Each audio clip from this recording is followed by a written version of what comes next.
What does AARP stand for? I know what a 401k is. That's your retirement plan, right? Yeah. AARP is the American Association of Retired Persons. Oh, do you know what they call that here? What? The CCP, CPP, Canadian Pension Plan. It sucks. I think the CCP is something different. Time's up. Let's do this. We're in for a wild night.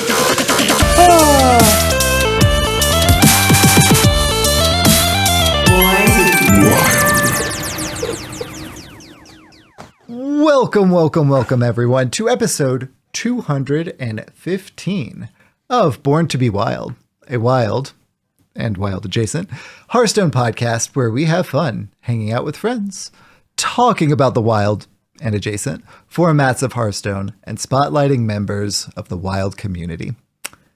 I am your host, ElectricSheepCity. You can call me Sheep. It's great to be back on this beautiful Friday evening here in Kickin' Rad, Colorado. I am joined by a fellow host, Hydralisk. I usually call you Sheep because it's way shorter than Electric Sheep City, so we'll go with that. One syllable is far fewer. It works out great. So for those of you joining us for the first time, welcome aboard.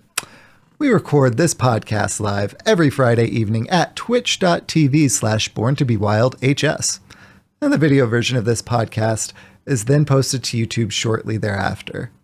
Usually. It was a busy week. We'll get to that. Audio versions are also distributed to all of the podcast apps.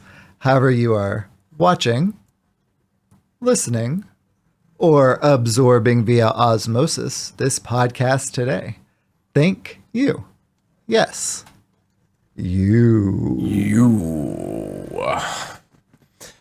Before we get into the main topic of the show, we'd like to say thank you to the patrons of our show. Your support means the absolute world to us. If you enjoy this content, please like, subscribe, comment on this video on YouTube. Another simple way to support the show is to leave a review on your podcast platform of choice.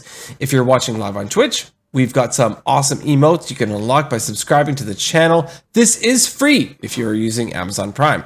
Finally, if you would like to support the show financially, you can join our Patreon for as $1 a month. We've got some channels in the Discord that are unlocked by subscribing to the Patreon, where you can see the show coming together each week. Check it out. If you'd like to interact with us personally, please join our Discord, a free, amazing online community of friends all across the world who love talking about Wild Hearthstone. Links to all this stuff and more can be found, including our merch, can be found on our website, which is borntobewildhs.com.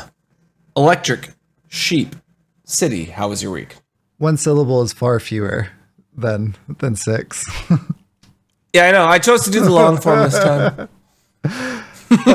Speaking of long, it was a long week. So, after we recorded last Friday, SchmoopieDaddy and myself, on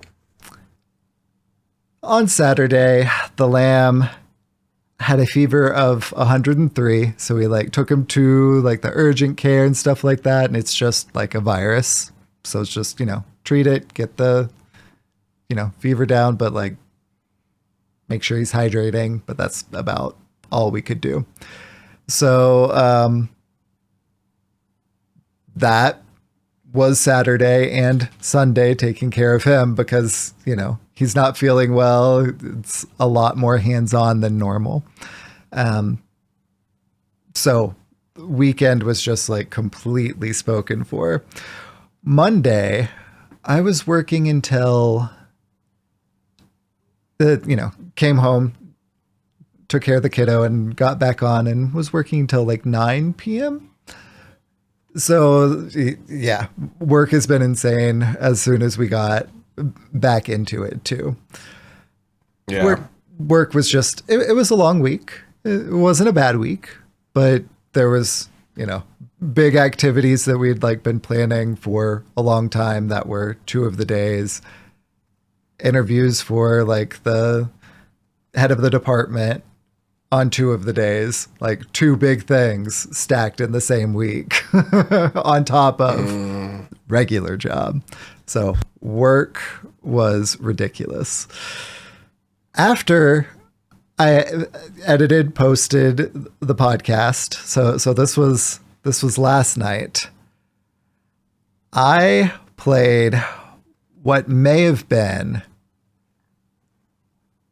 the best game of Wild Hearthstone that has ever happened. Can I say something before you go into this? Yes, please Just do. real quick. Sheep was sending some screenshots to me and SchmoopieDaddy of his game of Hearthstone, and I'm going to let him get into it. But I just want to say that I was kind of like, not really like, I was like, whatever, because it looked like a game of Battlegrounds. I'm like, what? Okay, cool. Like, and then I realized that he was playing Wild. Okay, so go ahead, Sheep. So Tell your story. I was playing as Hero Power Mage, what SchmoopieDaddy calls Hostage Mage. And, 40 health, got my ice block up, rolling through. My opponent is a Linecracker Druid, so we are both just trying to waste each other's time. And, this was like 9:30ish, and I'm like, this is the last game before bed. Like, if it's going to be a long one, okay. It was a very long one. So Linecracker did its combo. I'm like, okay, all of my card generation, I haven't been generating extra ice blocks. I've been generating extra wildfires. So whenever I eventually play Romath, my hero power is just scaling up and scaling up and scaling up. And I've got the potion of whatever, the 4-mana epic, where everything on your board, you get a 1 mana 1/1 copy of it in your hand. Yeah. I had played Bran ETC at some point earlier, so I had that. I had Devolving Missiles in Romath, which is very important. This is setting the scene, because at this point, Linecracker's just wasting time, burning through their deck. I'd ratted out their Gadgets and Auctioneer, so they didn't have like the turbo draw to just completely empty their deck. Yeah. Which was also important. So once they do empty their deck, they play Elise the Stargazer to copy their hand. I think that may have been from an ETC. They had also generated another Elise, so Elise is copying Elise. Right? Oh. And so they have this combo going where they're doing that, and they're also throwing in Lorthamar Theron. Earlier, they've played Aviana, so they have random minions in their deck just populating, right? So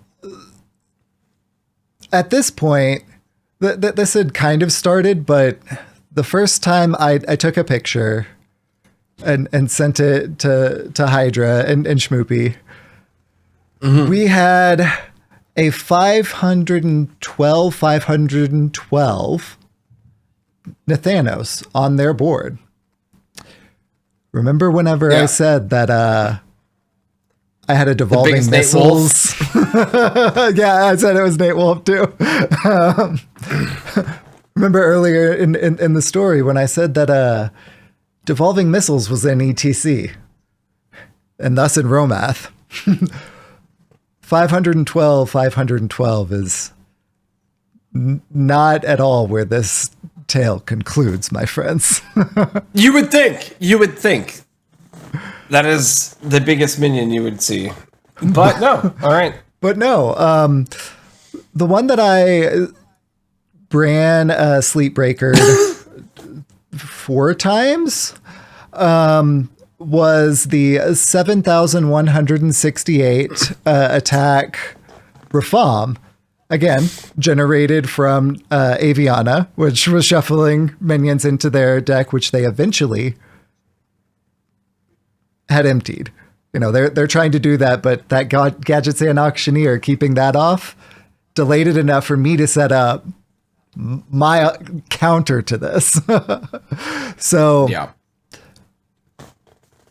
At this point, I took this picture because I thought it was just absurd. I had 28,672 armor. 28,000. Yeah, you did. Wow.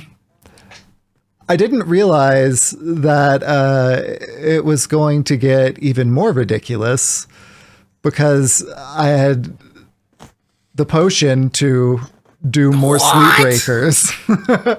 And I got to 57,344 armor. This was all I'm on that surprised 7,000. it allows.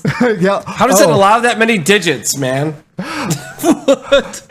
How does it allow that many digits indeed? Because if I had waited and instead of doing it on the 7,000 attack minion, if I had waited and done it on the 327,680 attack minion, Bran Sleepbreaker. What? That would have been so much more. I got to 57K from the 7,000 one. Can you imagine what it would have been if I had just waited? Yowza. So they've got their Oh my combo gosh. where they're generating these gargantuan minions, right? So at one point I'm facing down the next picture that I took and sent was the one where I had to face tank one giant minion, but it was not nearly giant enough because this was one that they had drawn later or earlier or whatever. It just didn't have as high stats. It started from a lower total because its effect was to freeze my board, which is why they were able to get an attack in. I had Ice Block up, so if they had been able to deal over 50,000 attack, then I would have been okay. But I was only tanking 1,536 attack. I comfortably tanked 1,536 attack. Ice Block remained intact. So they're generating Ice these Block's huge broken, minions. people. Just kidding. I didn't even need Wow. it. Didn't even need it. They had popped one Ice Block of mine with the 500 and whatever, but I was biding my time with that one because I had the other block in hand.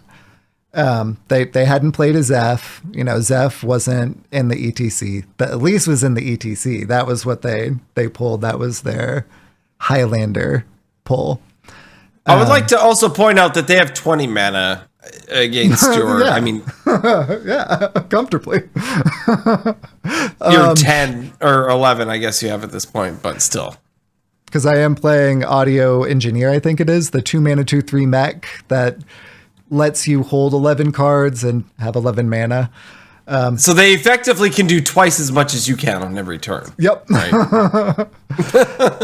But the thing is, the loop that I found is I can play Romath.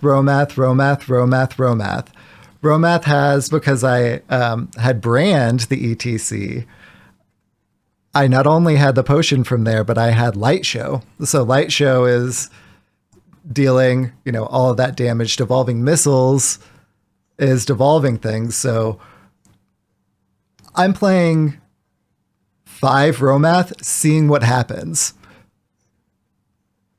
Most of the time, their board is cleared because it's dealing the 2 damage to devolved minions, clearing it, taking out their ginormous minions. Their board is empty. Not only that, but I was generating wildfires the whole time. So all of these Romaths are copying themselves, putting one mana copies of themselves into my hand, playing multiple wildfires. I unfortunately no longer had Bran at this point. That would have been even more absurd. But my Druid opponent conceded when I was dealing 39 damage with my hero power. But the thing is, I was also using sing-along buddies. So that wasn't 39 damage. That was 78 damage every turn. I had them in checkmate because if they were playing their minions to try and win through that, their absurd stats, then I just trade my 1/1s into it and juice up my hero power. And if they do nothing, then at that point, in order to get to turn timer, I would have defeated them. So I had them in checkmate and they conceded. It was the most wild game of Hearthstone I think I have ever played. I love how this is their doing. Right? Like, this is their own fault and they lost. It's so funny. And I just had the perfect counter with the devolving missiles in there too. Yeah. It's just like, chef's kiss counter. Perfect. I don't have an official time on how long it took. Because HS Replay at some point, and by at some point I mean on turn 21, is when it decided that's when it, I don't know what happened, if it just like at that point started again or something, but it picked up from turn 21 on. And from turn 21 on, it was 18 minutes, I think it was, 20-ish minutes. But there were 20 turns before that. This is easily like a 40-minute game. Yeah, easily. Right? I think it was in excess of an hour. I'm not sure. But you know how I said that they were trying to waste time and I was trying to waste their time too? Like it was... Was anyone roping?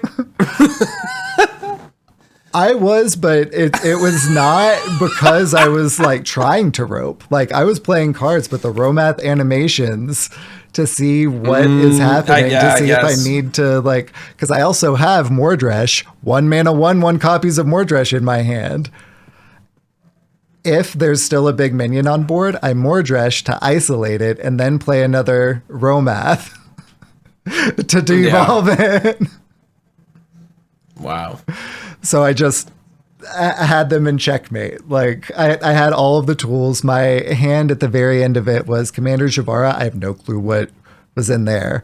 N'Zoth the Corruptor, which was generated from mulch. So my opponent ran mulch, put a random thing into my hand. It was N'Zoth. Mulch. Didn't really have any synergy with what I was doing, so I just, didn't play it. The like 5 mana, 6 whatever, that when you play it, it draws an elemental. I just hard drew my Sleep Breakers and at over 50,000 armor, I'm okay with that.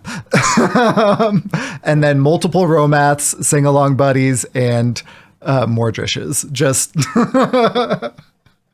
I was filling my hand up every turn. I think I was 6 turns into fatigue, but I had over 50,000 armor. That didn't matter. So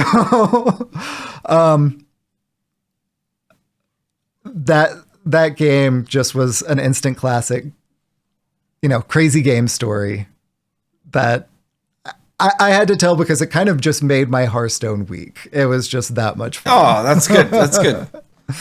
So that was my week. Hydra, how was your week? Well, as I guess most people that are avid listeners, I was on vacation and it was so nice. Oh my gosh. It was so good. And it's not quite over. I'd have to go back to work till Tuesday. Hey.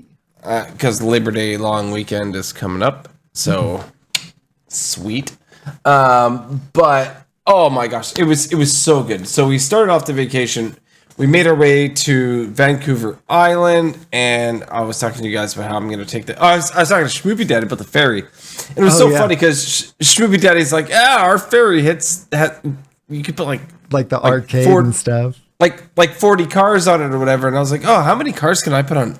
Oh, not I, but like that we put on ours, and it's like 400 cars. Yeah, so it's like so huge. It's basically like the Titanic of ferries, which was crazy. And then I was like, I have to find the arcade because I used to look for it like 10 years ago, and I found it, which was awesome. So Mini Hydra and I, we got to the arcade, and I love how his head kind of like there's other games that are more newer and whatnot, but he's like Donkey Kong. He picked a game made in 1981, right? Let's play Donkey Kong. So we played Donkey Kong and the ferry, him and I, and we just like popped a couple quarters. And it was so funny. He's like, Dad, I only put in like a quarter and I got to play for like half an hour. That was crazy. I'm like, yeah, I know. Like it just don't die. It keeps going. Like it's super cool, right? And yeah, he had a blast doing that. And so we went to Victoria, which is actually the capital of British Columbia. Most people think it's Vancouver. It's not. And then we went there, and that's where Mrs. Hydra's from. And we chilled there. It was great. We spent a couple days there going around basically my wife's like stomping grounds of where she grew up, like the houses she lived in and where she used to work, and we did all that, and like really reminiscent for her to like do that. And it was super cool for us to see. She's like, this is the playground that I played in. And then we got pictures of Mini Hydra like on the playground where she used to play. It was that's awesome. It was super cool. Yeah, it was super cool. And Victoria is gorgeous. So there's like two places I would say in Canada that are really old school looking, kind of like European, like as if you're in London, England kind of thing. And that would be like Montreal and Victoria. And like everything's built with brick. The roads are brick. It's super fantastic. So we did that, and that was sweet. And then after that, we made our way up to Ucluelet/Tofino, where that is like the surf mecca for Canada. So we've got this issue. I think I described this even on the last podcast. We don't get waves because there's a massive island in the way, right? And that island is Vancouver Island. So we went up there, and Mini Hydra and I, we actually paid for an instructor. I said that we were going to do that. We did do the thing, and it was sweet. So we joined a class. We got our surfboards. We got our wetsuits, and we went out there, and it was awesome. So I can't describe how really cool it was. If you look at the screen, you can see a picture of me riding wave, and it was so cool. The funny thing is, this was not a hot day. It looked sunny. It was only, I'm going to say like 75 degrees Fahrenheit, if I had to guess. Wow, that sounds downright pleasant. It was better being cooler, right? Because you work up a sweat, right? So what you basically doing is you get on your surfboard, you're like trudging out there, you're paddling out, and then when you see a good wave, you got to turn around, and then you got to stand up and you got to ride it back. And every time you make it back to the beach after you ride the wave, guess what you got to do? You got to go out like 200-300 feet again. Yeah. It's ridiculous. So anybody who's a surfer who's listening to this, props to you. But it was super fun. It was a good bonding experience for Mini Hydra and myself. I absolutely loved it. It was really cool. It was really cool. What else? So was your face. Oh, well, thank you. And then we just did a lot of hiking, which is cool on the trip. And I'm talking a little trash on Warcraft Rumble right now. Oh my gosh, the game, it is broken. There's like an infinite login loop where you just can't, you cannot play the game. Some people say if you reinstall or update, it's working. It has not worked for me in at least a week. Oof. Which sucks because at the beginning of the trip, it was kind of like a fun thing to do where I could log in and do my daily quests and whatever when I first wake up in the morning. But yeah, no, it is super broken. Buster Guy and I are supposed to be doing our raid this week. It's not happening because I can't play the game. But Hearthstone wise, do they have it go on ahead. Tablet or something that you could download it on external to your phone that may work? I know it's not on PC, but no, but I use BlueStacks. Yeah, to play it on PC, and that doesn't work either. Ooh. Like you're straight locked out. This could be bad. Like if you can't play a game that you like for a full week, there's people that would probably be drop crisis mode. Like, like people might just straight up drop off. Yeah. Right. Like if you cannot play your game. I mean, I like it enough, and I'm quite invested. And if you're listening, Blizzard, I keep applying for the creator thing for that. So if you're listening, anyway, but like it's still like I can't believe that it's broken this bad. Like an entire week where you cannot play the game. Mm-hmm. It's super weird that it's at that point. Yeah, and like week. No one has fixed it. Like, there's got to be something going on that's bigger than I understand, right? Mm-hmm. But Hearthstone wise, I've joked around on this podcast before that I have these extra tickets, and I was gonna use them for what's that mode that got canceled? Oh, duels. I was going to use them all on duels. Yeah. But no, my arena tickets, guys, ladies, gentlemen, everybody, I had 31. I could not believe it. I had actually 31 arena tickets. And I'm like, all right, let's play some arena. So I used eight tickets. And wow. Oh, so good. And apparently I suck. The highest, I think I got 7 wins was my highest out of the 8 that I did. I got 6 wins. I got 7 wins. Sometimes I got 2 wins. Sometimes I got 3 wins. Yeah. I played a couple the past week and only got like 2 and 3 myself. Like, oh, they're so, it was a rough draft for me. I get it. Sometimes sometimes the draft is just absolutely rough, but yeah, I used 8 tickets and I probably got a bunch of free cards, free packs, like all that stuff. So I don't know. I haven't been using it in the past, but it was pretty fun in all honesty. So I've been having a lot of fun doing that. I've got 23. I've got 23. You've got 23 tickets left. That's more than 2 for those counting at home. That is 21 more than 2. Right? Is that how that works? Yeah, it's a lot. That's more fingers and toes than I have, so. You can use other things, eyes, ears, nose, mouth. But yeah, he's counting. No, I was head, shoulders, knees, and toesing. I got distracted. Head, shoulders, yeah. Anyway, so basically I've been on vacation, and then today, Mini Hydra and I did this thing where we went to this aerial park where they hook you up with this harness and you climb this massive thing, and then you do zip lining. You do this weird bungee jump thing where you just jump off a platform.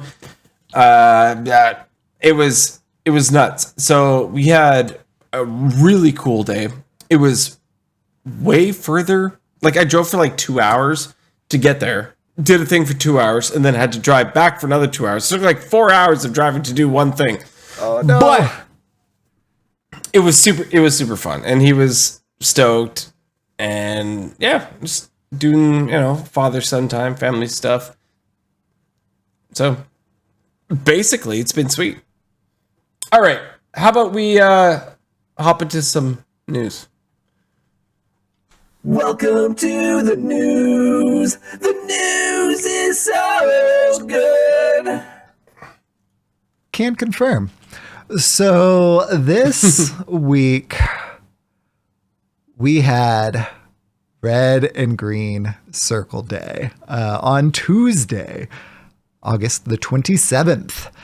We had Red and Green Circle Day. So there were tons of green circles, a couple of red circles on the standard side.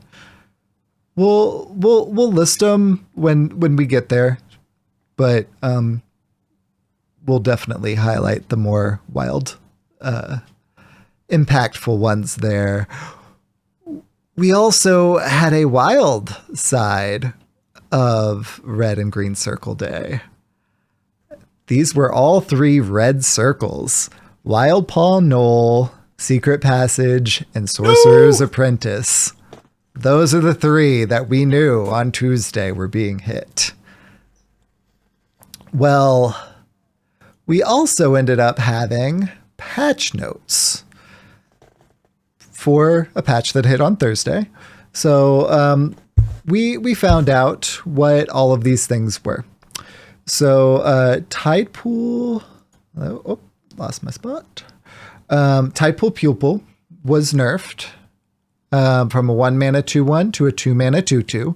So your more Sonya heavy decks in particular, but also, like my crazy game story earlier, I was playing Tide Pool Pupil there. I wasn't too worried about the mana on that one, but I wasn't doing the copy 1 mana things. Shadow Step, stuff like that. So that's a very important breakpoint. Doomkin was also nerfed. That was a 6 mana 3/4. It's now a 7 mana 4/5. Druid was playing it and ramping because of New Heights and Standard. Okay. I mean, we're not really playing Doomkin in our format, so not too worried about it. It's worse. Wild Paw Knoll was nerfed from 5 mana to 6 mana, and this is our first wild specific one. So, I get it. Pack no longer makes it 0 mana. It makes it a 1 mana 3/5. What are your first thoughts on seeing Wild Paw Knoll hit? This one, good. In all honesty, yeah. And I don't think it's that bad. Honestly, you can play it for 1 mana. Yeah, I agree. I think it's still totally playable. It does slow it down a little bit, which, aggro can keep it in more check. So like you said, good nerf. Yeah, honestly, no complaints about this one. I think it's good. Well, Rogue was also hit with Secret Passage. Secret Passage went to 2 mana. I mean, that's double the mana. Unlike Wild Paw Knoll, it's not just bumping it up from 5 to 6. So this is 100%. Slows down your pack rogue for sure. Slows down everything else too, though. And there are a lot of aggro rogues in particular that were running Passage that will they going forward? Do you think they might? I think they'll probably still run it, at least for a while. It's okay. What other card draws 4 for 2? right? So that's essentially what this is, right? So yes, I think that you still run it. I know Gear Shift, if you're going to be playing like an aggro rogue, Gear Shift is super good in the slot, right? So if you want to cut this and just keep your gear shifts, it's probably okay. It's still a good card. 4 for 2. Right? And then like just don't keep it, right? Like save it for later. It's not a big deal. I think that's still a good card. I know that I'm not necessarily attacking what I want to play as a rogue fan. So I'm a little, I call it butthurt. I'm a little butthurt about this one because I love it, right? But yeah, it's okay. Fine. You got to hit my deck. It's okay. How about you, Sheep? Even if just in collateral damage. Yeah, I really like Secret Passage from before. I think I'm probably, I don't know if I'm like cutting it, but I'm probably cutting it in my more like aggro decks just because 1 mana and then playing cheap pirates is a lot easier than 2 mana. Like I can't play it on 1, draw, and then get like a 1 mana pirate that then pulls patches, you know,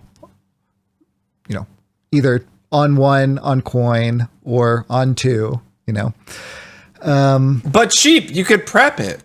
But that requires another very specific card. Yeah. So, I mean, I think it's a pretty big nerf. I mean, I think that a lot of the more miracle rogue types that are running prep and like are trying to do those kinds of things probably still run it. But it definitely slows them down, which necessitates them to play things like prep. So, I mean, I think it's a good nerf. If that deck sticks around, then it's probably still running it. I think it probably will. I haven't run into it much, if at all, since the nerfs hit. Again, I basically just played yesterday, and not Thursday after, because that was podcast editing time. Finally, or posting or whatever. So yeah, I mean, I played for fun. Yeah. I played with it anyways. And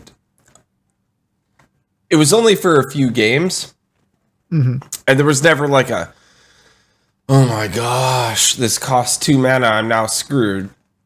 Because I was never like, it's usually sort of this like last resort, whatever you were doing wasn't really working out. So you're fishing at this point, right? Mm-hmm. And so it wasn't that. You hear Rory? She wanted some fish. Dad, did you say fish? It wasn't that horrible, though. I can see it. You know, like late game when you're doing something like this. Like I said, in an aggro deck, you're fishing at that point, and maybe you've already lost. Mm-hmm. But well, and the maybe miracle we should run Myra's. The ancient technology, Hydra. The ancient technology. I mean, I think the deck hardest hit by passage is Pack Rogue, and I'm kind of okay with that. Because they could pack coin passage and keep all of their extras, and now they, you know, it slows that down further. So good. Sorcerer's Apprentice, my friend, was also hit. Sorcerer's Apprentice was nerfed from a 4 mana, your spells cost 1 less, to a 2 mana, your spells cost 1 less, but not less than 1. So Apprentice is back to 2 mana, but cannot discount to 0. Bye, Felicia. I mean, that's kind of the reaction I've seen. It's just, I haven't seen it since. Again, the patch just hit yesterday, so people could still iterate, but yeah, an unfortunate side effect is that at the very least currently, I imagine they're probably working on a fix for this, but Magister's Apprentice was also inadvertently, I mean, it would seem, hit because this was not included in the patch notes. It does not say it on the card. Oh. Your arcane spells cost 1 less, but not less than 1. But in effect, it's not less than 1. I think Martian saw this at one point, or at the very least, like, had mentioned it at one point. Who's just playing Magister's Apprentice? Like, honestly, hats off to you, because like, if you're actively just doing that in general and having a blast, hats off. I think that's incredible. It's so specific. And right? didn't really see play before. And, if people are trying to iterate now that Sorcerer's Apprentice is nerfed, then like, that's kind of cool. It's another combo piece. Like, if it slows it down, maybe, I don't know. But only arcane. Yeah, only arcane spells. But I imagine that'll probably get fixed because, wasn't in the patch notes. Definitely seems like an unintended side effect. Yeah. It is at this point that I would like to remind everyone while we're talking about nerfs that if you search your collection for refund, then you'll be able to pull up everything that you can get a full dust refund for. You don't have to, search each and every one of these cards. Like if you're driving or, doing something else, washing the dishes while you're listening, like later you can just type in refund and you don't have to remember what all of these cards are. You can see what you can get a refund for. I actively type in refund almost every time I log into the client just to make sure I'm not missing out on something. I mean, it's good collection hygiene. Like, it's just, it's a good thing to do. Because it lasts for longer than it used to. Like, it used to be a couple days. Now it's like 2 weeks or something. I don't know how long. But sounds about right. Like, yeah, I just do it every time. Like, refund? Did I miss something? Nope. Okay, cool. Then move into whatever I was going to do in Hearthstone after that moment. Especially because at this point on the rewards track, like, we're just getting perils packs. So like, I don't really pay attention to them whenever I'm like opening them too much. Cause like at this point I have all of the cards. I'm not like holding on to them or anything, but dust speculating. And this is what dust speculating is good for, because whenever things get hit, I get full refund for extras. Doomkin, I had a lot of extras for. Pupil, I had a lot of extras for. I think I'd have a lot of extras of some others that we'll get to too, and it's just free dust. I'm missing one legendary right now, and it's bothering me. Oh no! I don't even know which one it was. I was about to ask. But I'm missing one. So I've got that 99% on the thing, and I was looking, and yeah, I'm missing one. And I'm not sure. Obviously, it's not that important because I haven't needed it.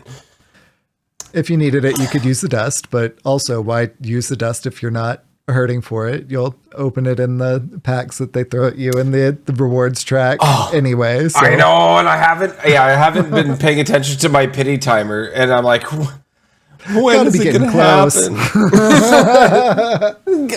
It's got to be close.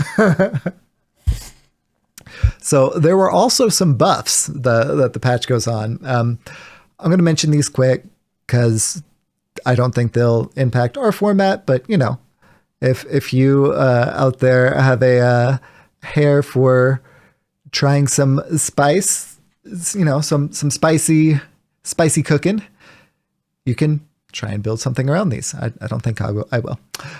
Treasure Hunter Eudora used to be 6 mana. Now it's cheaper. 1. Maestra, Mask Merchant. Used to be 6 mana. Now it's 5 mana. 1 less. Metal Detector, that's the hunter weapon, went from a 2/2 to a 3/2, so made it a more powerful weapon. The birds from Furious Fowls, they would be immune that turn, and you would like target it at something, and they would hit in but leave behind bodies. Those bodies, the fowls, the birds, have gone from 3/2s down to 3 or up to 3/3s. Again, buff. This is listed as a buff, and it sure has changed this deck in Wild.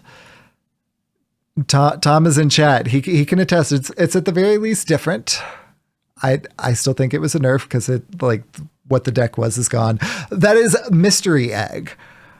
So Mystery Egg was quote unquote buffed from 5 mana to 4, so cheaper. But the text on it went from, Death Rattle, get a copy of a random beast in your deck.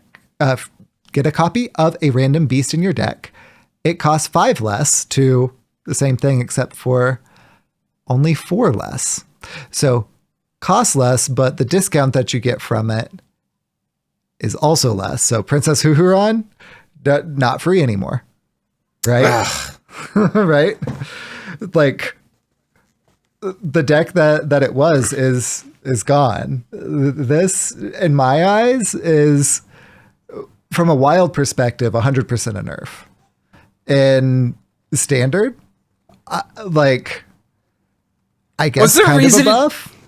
I don't understand. So what was the point of doing this in Standard? This change?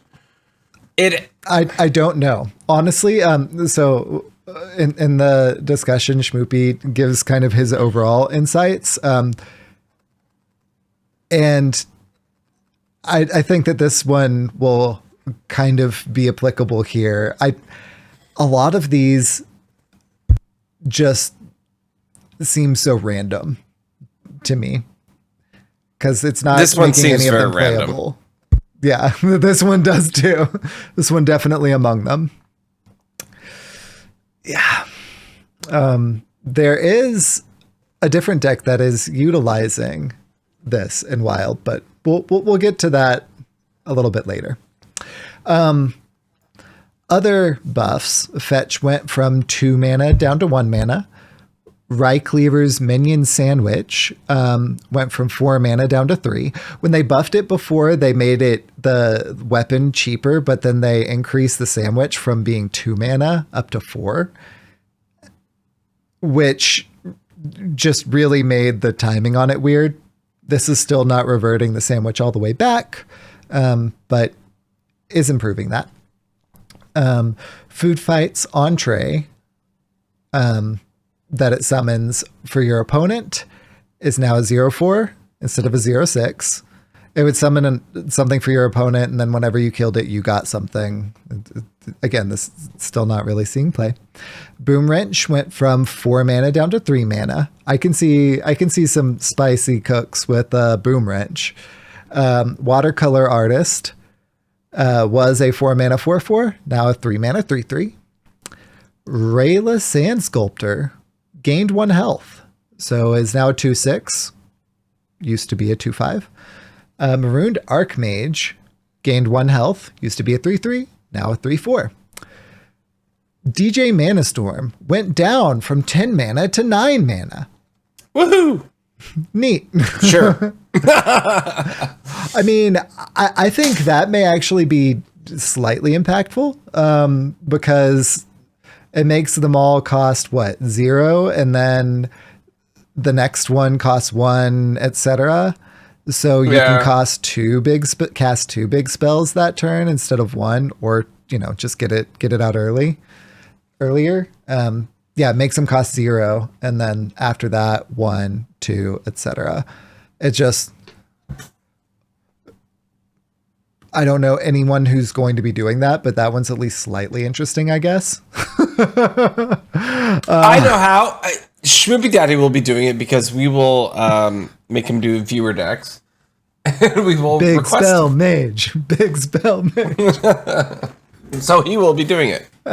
SchmoopieDaddy, when you get this request, you know why now. And finally, CCG went from the same mana cost, 4 mana. It used to be a 4/3, now 4/4. Used to read, get 3 random first edition Death Rattle. Get 3 random first edition Demon Hunter cards in mint condition. Now, it still has a Death Rattle. Its Death Rattle is now the same as its Battle Cry and its Outcast, and that is get a random first edition Demon Hunter card in mint condition. So if it's not Outcast, you get the same number that you did before.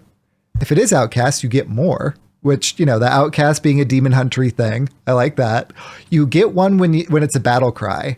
And, it has a Death Rattle thing too, which, Death Rattle's slower, but they took one away from a Death Rattle and gave it to a Battle Cry, and you can get 2 when you played if it's Outcast. I think that's neat.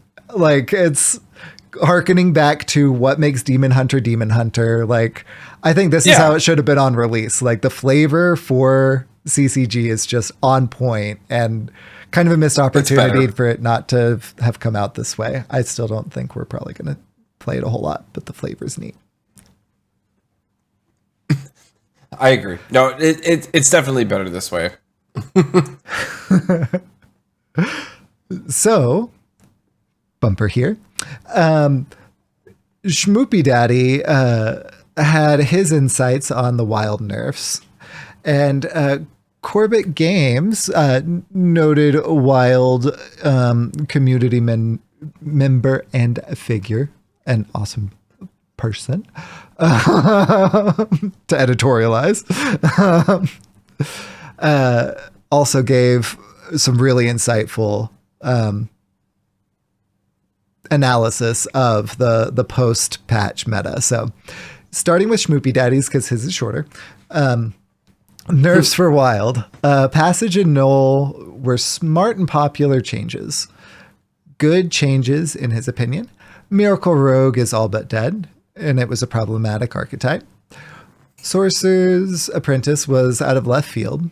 She is a part of an, at best, tier 4 deck. Was probably nerfed in response to animation cheating or future-proofing more than an immediate impact. I would have been okay with the Demon Seed nerf if it means more people will play Wild. Note I said nerf. You don't ban Wild-only cards. Asking for those to be banned makes you sound like an idiot. Note that this is SchmoopieDaddy. That's his vernacular, not mine. He's a big. He really hates the animation cheating stuff, and he's talked about that a lot on the show. And in all honesty, I don't see it as much. But when we did our thing on HS Replay, where you see how many games you've played, he had like 50, 60,000 games played or something. So, and like half, and like famously, that's more than 2. The amount of time. Like, I've played this game basically since it started, and he's played in less than half the time, and has like played like 10 times as amount of the games as I've played. That's a bit of an exaggeration, but so he's probably seen a lot more animation cheating than I have, which is kind of crazy. And props to SchmoopieDaddy for playing so many games. I don't know also, how you done yes. Schmoopie went on to discuss the buffs. He said the standard buffs seem like quote-unquote spreadsheet buffs. A formula said these changes would make the cards better, but not too much better, because a mini set is coming, ? I think these changes, for change's sake, are long-term harmful in a way for the game because they seem out of touch and ineffective. Why did these need to happen? And I think if he were here and saying this, which he probably would, and when he's listening to it later, he will hear what I'm saying. So, to you, SchmoopieDaddy. I think that making bad cards less bad is fine as long as it doesn't break stuff. And if it breaks stuff, if they fix it, then cool. That said, I do think that like the mystery egg kind of broke stuff because there was a deck that was very good and very fun and is now gone. And to not recognize that as a nerf, but as part of these, what SchmoopieDaddy called spreadsheet buffs, and the impact on Wild is just kind of not really acknowledged. I think that's no bueno. I don't like that. In all fairness, Hunter's been horrible in Wild since Wild existed, basically, right? And so this whole Hoohuron thing, I know, Tom Carter, you love the deck. We had you on the show talking about it. Like, Hunter has been abysmal. It's been horrible in Wild for its entire existence. And we had a thing. We've had decks like Mage and, oh my gosh, like Big Priest being absurd. Things like Druid ruling it. And Hunter had like this window of maybe like 6 months at the most where it was good. And it would be one thing if it was, on the Wild side of it and it was listed as a nerf, right? Because if it was a change made for Wild, which I don't think it was, then like, I don't know, having it be acknowledged as a nerf and people to get dust back. I know people who have been trying to, craft that deck because it looks fun, right? I think that would have been better. But as it is, I don't think that whenever they made the change, that was really considered, which is kind of almost worse. Like, I'm not gonna, take out my torch and pitchfork or anything like that. But it's like, we're over here too, y'all. Come on. Come on. I think the only other time that was Questline Hunter was good, right? That lasted for a bit. Yeah. That, I don't know. I think this is an unpopular opinion, but I really miss Questline Hunter. Actually, I really liked that deck. Me too. I had a lot of fun with that. It was one time I actually played Hunter. Other than like old school. Yeah. Big. No. I played Big Hunter. There was a Big Hunter deck that was. Oh yeah, with like Undasta and all the death rattles too. Yeah. That was the only other time. Mountain Bear. Yeah. That was good. That was fun. That was a fun. All right, what's up next? So Corb gave his insights as well. So this was on Twitter on at Corbett Games. So Corb said, Wild update post-patch just over 24 hours from the patch. Let's start big picture. The Diamond to Legend archetype win rates, minimum 500 games. Pirate Demon Hunter's previous worst matchup was Rogue. And Rogue got nerfed. I'll let you do the math. He has a picture as well with the filters that he mentioned in the tweet, and the leaderboard, the tier list essentially is this is in win rate order from 63.2 down to the last one being 50.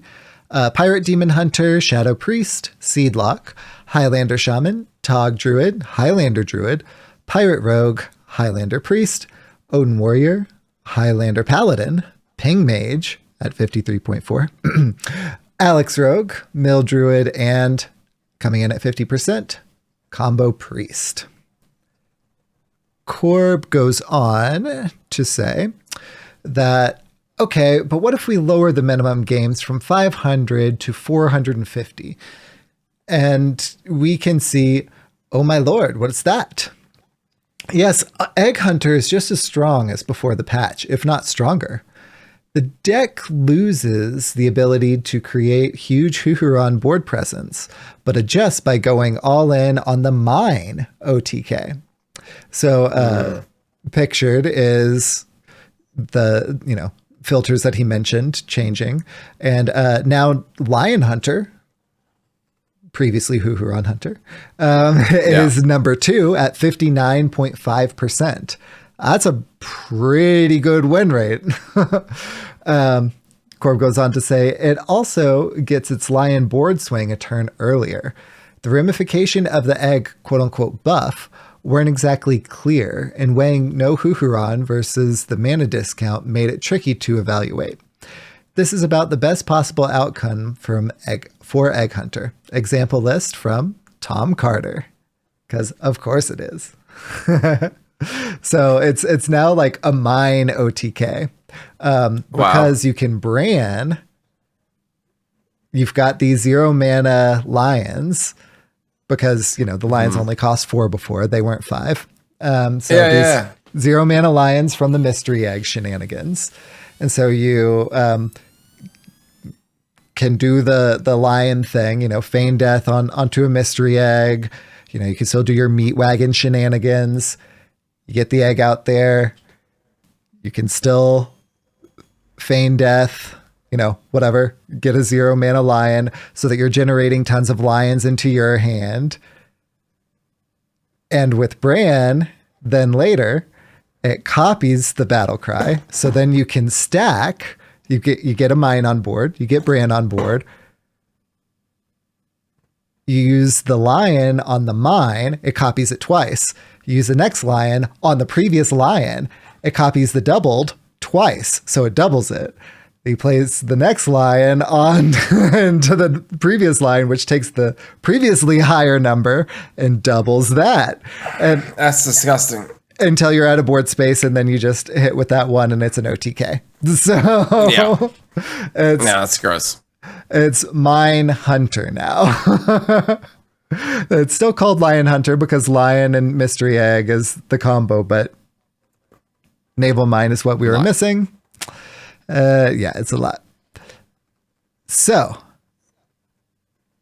Tom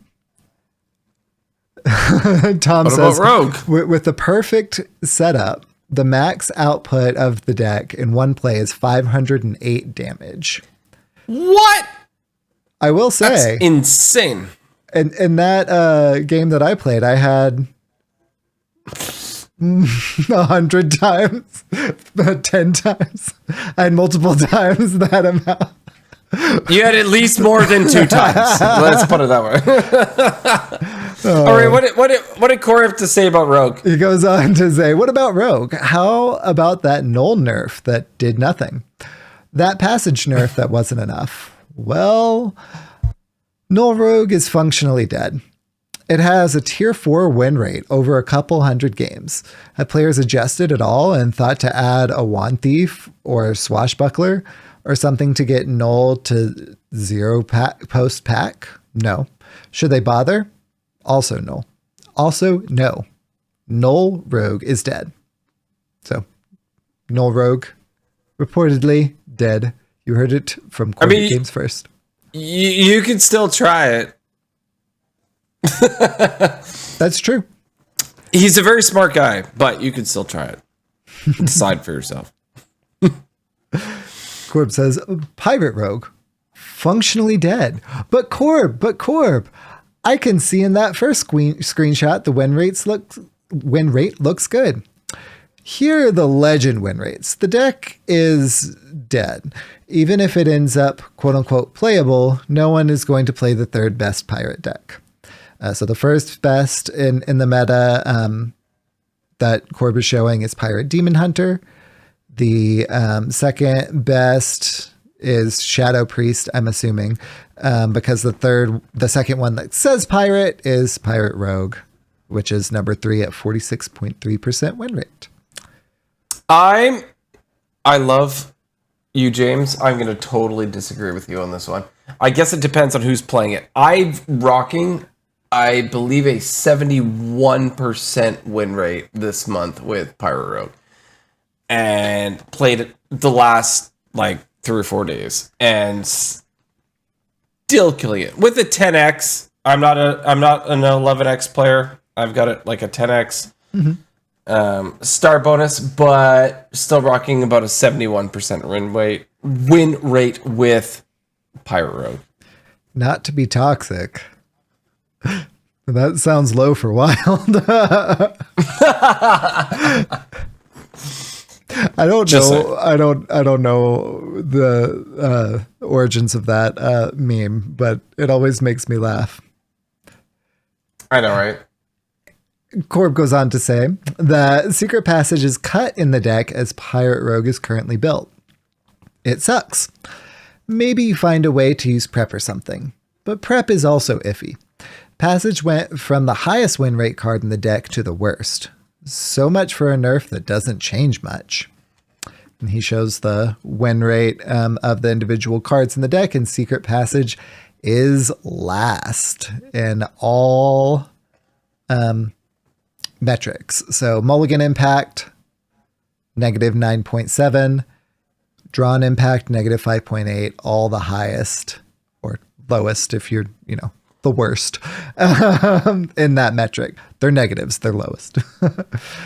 So Corb says, so is Rogue dead? Is Rogue dead? Not completely. Alex Rogue is still quite good. Passage mattered less in that deck. Also, very, very low sample. Garrote Rogue looks good. So we'll see. Passage looks better in Garrote compared to Pirate Rogue. I assume because of prep, more 0 mana cards, etc. And Mage is gone now too, right? LMAO, no. Quote unquote, hostage Mage, end quote, decks are looking very good at higher ranks. Infinite blocks, yes indeed. Infinite stall, sometimes it gains you hundreds of or tens of thousands of armor. Infinite Romath, yes indeed. Looks good at Legend, seems to get even better at top 1k. This is firmly tier 1 at top 1k / top 100. I will not be surprised. Or if this is a firmly tier 1. So let's summarize. Pirate Demon Hunter is great. Shadow Priest follows. These are the only 2 aggro decks really right now. Corb is speaking from a competitive standpoint. And not inaccurate in that. Also play Hosen and Shadow Priest. Almost no one does, but it looks very promising. Just a tip. I mean, I will take deck advice from Corb any day. Lion Hunter built on the Mine OTK and Hostage Mage with or without the ping package, to be determined, are good. A whole bunch of Highlander probably gonna do what it does and settle into that tier 2 to 3 range. Seedlock looks better at lower ranks, falls off at top 1k, as usual. Alex Rogue is worse, not because of the passage nerf, but the meta. Pirate and Null Rogue are dead. Odin Warrior seems a little worse with no rogues to feed on. Radiant Elemental Priest may be quite strong at high ranks, and the sun will explode before people stop playing Reno Priest. That's probably true. Corp concludes with, Wild is dead. Long live Wild. Wild is saved. Wild is doomed. Slow clap. I disagree that Pirate Rogue is dead. It's not true. Other than that, I like his entire thing. Mm-hmm. He's super accurate. I just don't. To me, that one seems inaccurate, and I just don't think it's a thing. Unless we're talking like top 500 legend, 200 legend, whatever. Even that, I still think the deck's fine. Yeah, and that's why I kind of editorialized in the middle, like that Corb is speaking from that high legend, that competitive standpoint. That doesn't mean that you can't see good results with a different deck in a different meta. Because from the context that Corb is talking about, honestly, I think that his insight is probably completely on point. It tracks with what I've seen from my friends in that same rank bracket, right? Outside of that, we have a little bit more room to experiment sometimes, right? Like we're seeing a different meta. People are picking up new decks, learning things, not probably putting in the same hours, so not having the same experience before going onto ranked as those kind of ladder grinders in the top 1K, top 100. So things that you're comfortable with and that are good, like Pirate Rogue, and that how to operate and are operating very well with it, like you're going to see better results than someone who's kind of playing in like a Corb meta where the meta itself is different, Yeah. Yeah, for sure. Well, thanks, Corb, for your amazing tweets. Honestly, for a guy who said, that he's not streaming the game anymore, he's obviously still playing the game. He's still giving us content by giving us stuff like this, some like more insights into the game, what you want to be playing if you are trying to rank up and get into those higher legend ranks. Yeah, buddy. Yeah, and Corb delivering on that promise to continue engaging with the game even though he's not streaming. And honestly, like the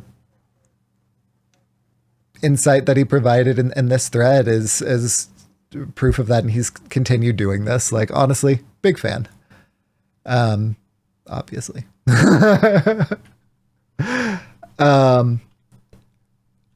So you said that you've played a decent amount since the patch dropped.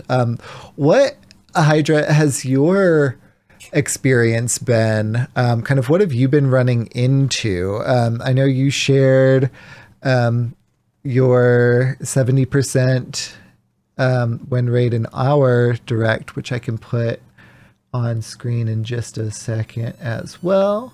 But kind of what have you been seeing? What have you been experiencing?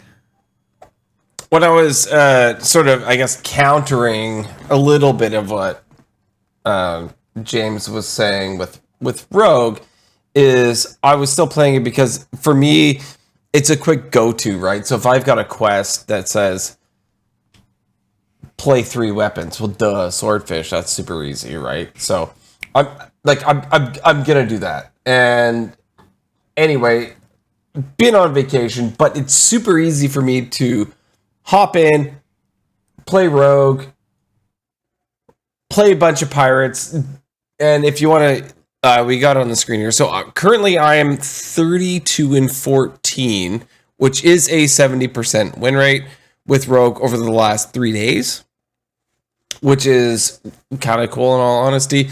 And I said on the podcast before I went on vacation that I was going to try to do a legend push before vacation. That didn't happen.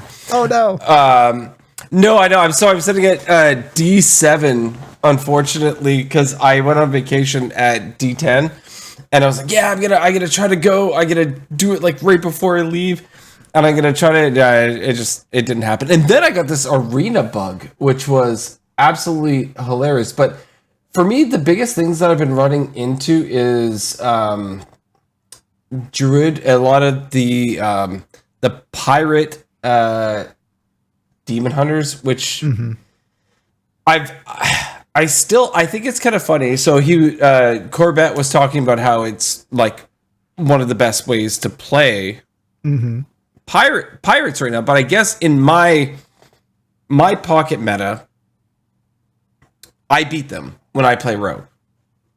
Right? They're not beating me. If I go back and look, I did lose the last one, but in general, I'm usually winning those matchups. And trust me, I do love the new patches. Oh my gosh. Yeah. The patches you want to draw. Also on your recent games played, you lost the most recent one, but the only other demon hunter pictured, you defeated. So Yeah, no, I have to scroll down to look at exactly what the stats were against all of them, but it is big, and even if I'm not playing this deck, if I'm playing something else, I have run into them quite a bit. They are sort of all over the place, and it's cool. I like that there's a different way to play pirates. I'm more of a, I mean, I guess in the beginning it was a pirate warrior. That was in me. That's in my blood, I swear. It'll come back. Please come back, Pirate Warrior, one day, please. Nerf raid the docks. Honestly, that's all they have to do. I don't understand why they won't do it. It's not even that OP. Like, it's just fine. It really is just fine. Nerf the Dwarven District.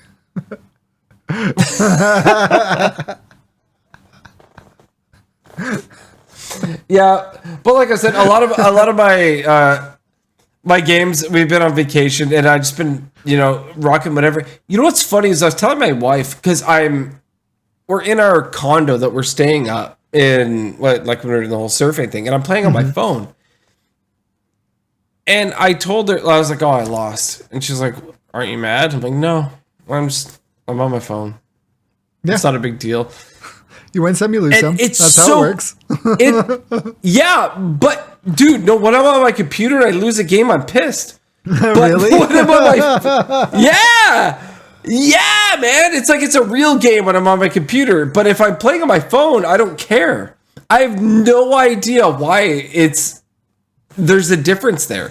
But if I'm sitting here and I'm at my con, right? I'm sitting here and I'm playing, and I'm like, okay, one more game to legend. Like, I get up, I do laps around my kitchen, my living room. Like, I'm just so stressed about it, and then I lose, and I'm pissed. It's not like I'm, throwing this dinosaur or something. But like for it's listeners stressful. at home, but a Hydralisk has a pet dinosaur. It's a Stegosaurus. It's pretty heavy, but he lifted it above his head. It was very impressive, I might add. Yeah, it was like that. Actually, he's doing reps. King Plush, by the way, for the listeners. Anyway, I know it stresses me out when I'm on my computer, but when I'm playing on my phone, for some reason, I don't really care that much, which is very strange. Because it's like I'm playing a phone game, like, no big deal. So maybe what that means, Sheep, is I should play Hearthstone on my phone. Yeah. More. I love playing Hearthstone on the phone. You definitely should. I heartily endorse the practice. I've never actually hit Legend on my phone. Yeah, that's true. I've hit single-digit legends from my phone. I had to make sure I wasn't lying. I've hit single-digit legends on my phone. I had to think about it. It's true. Like, never. You've done it while washing yourself. Like armpit scrubbing. In Twist, I hit rank 2 legend from my phone while playing with my son, but when he was less interactive. But yeah. I know you had to. Yeah, I know you totally went up to me on that one. I'll never forget it. Thanks. All I can say is mobile gaming. It's a very, very good way to play the game. I was the highest ranked legend player of the podcast, and you had to beat me. Thanks.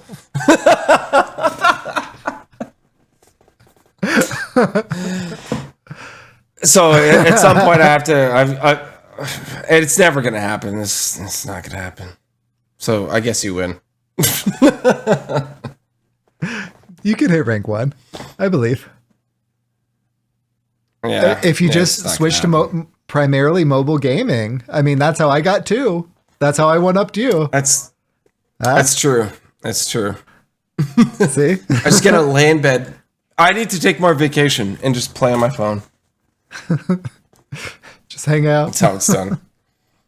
Right. One of my first jobs that I had, during events, I was basically just like babysitting this soundboard, and I had to pay attention, but Oh yeah.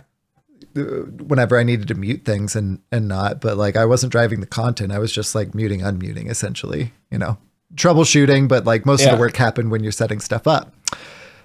Mm-hmm. I was playing mobile games of Hearthstone there. Like it's a great mobile game. Dude, I tried. So when I used to be a, I guess, punch in and punch out hourly worker, and I had to go take my coffee breaks, I was like, okay, time to play some Hearthstone. I'm gonna do that on my phone. And sometimes 15 minutes isn't enough for like your actual match, right? So I'd go back to my machine as a machinist, and I would take my phone and I'd shove it like in the top drawer of my toolbox. And I like turn around and I'm like working on the machine, turning around to this and go back, and I'm like, oh my gosh, gotta do this move. And I think like my biggest memory is I was playing Dragon Priest when Dragon Priest was cool. Yeah. Like old Dragon Priest. Back in the day. Mean Streets Dragon Priest, that one. And I was like I can't quit this game. I love it. That was the first deck I ever got to rank 5 before they had all the rank floors and the diamonds and the pearls. Yeah. No, it was Dragon Priest. Yeah, pearls and whatever. I was going for the Pokemon joke, diamond, but diamond and pearl. Jokes are funnier the more you explain them. Red and blue. That's the only Pokemon I know. The first one. Classics. But yeah, oh my gosh. So I remember I was playing, and the funny thing is, so Mrs. Hydra, this was hilarious. So back in my day, we're going to go down this like story lane. So my wife, I take her to a store called Save On Foods. It's a grocery store, right? Cool. And she's like, I got to run in and grab like whatever. And I was like, I'm going to stay in the car. I'm going to play Hearthstone. And I started playing a round of, this is when I actually hit the rank 5 before there was not a floor. But when I first hit it, I was sitting in my crappy Volvo car and I was playing and I was so scared because like I didn't know if I was going to win. When I hit rank 5, it was the most stoked I've been like in my entire life. I think I was more stoked than when I hit legend, man. I mean, like, rank 5 was dad legend, dude. It was. I was so excited. Oh my gosh. Good old rank 5. And that's why I was part of that dad legend community where with guys like Blister Guy and Rod Johnson and Yellow Dart and Ryzen and like so many people were part of that old school group. It was super fun. Those guys who don't have the time to hit legend all the time. Yeah. Yeah. If only you did more mobile gaming. If only. Right?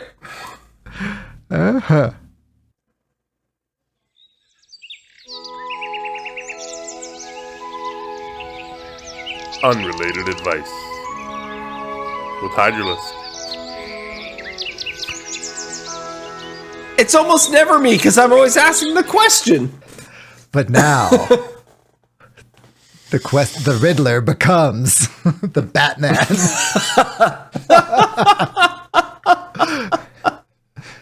So, Hydra, I have never been surfing. Oh. But I have wakeboarded before. And it's been a while, and definitely don't have the muscle memory for that. Also like kneeboarded back in the day.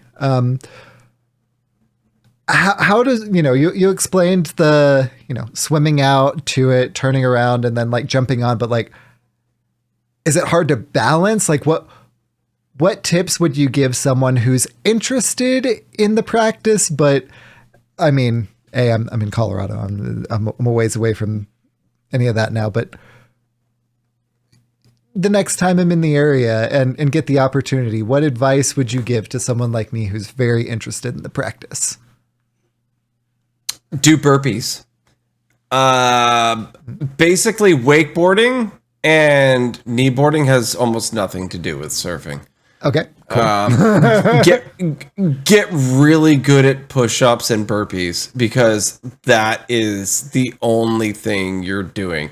If you get lucky enough and good enough to be able to catch the wave and do the push-up and get on the wave, then maybe you can tap into your wakeboarding experience. Other than that, it's useless. But the getting up part, that's the big hurdle.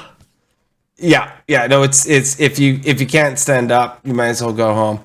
Do your push-ups, do your burpees. And yeah, so I thought as a skateboarder, snowboarder, yeah, I'm gonna be right in there. Completely useless. Get good at push-ups and burpees. Wiser words have never been spoken. And you heard that on Born to be wild. Ha. Jokes on you, Cut future this sheep. out. Cut this out. Cut it out. Out.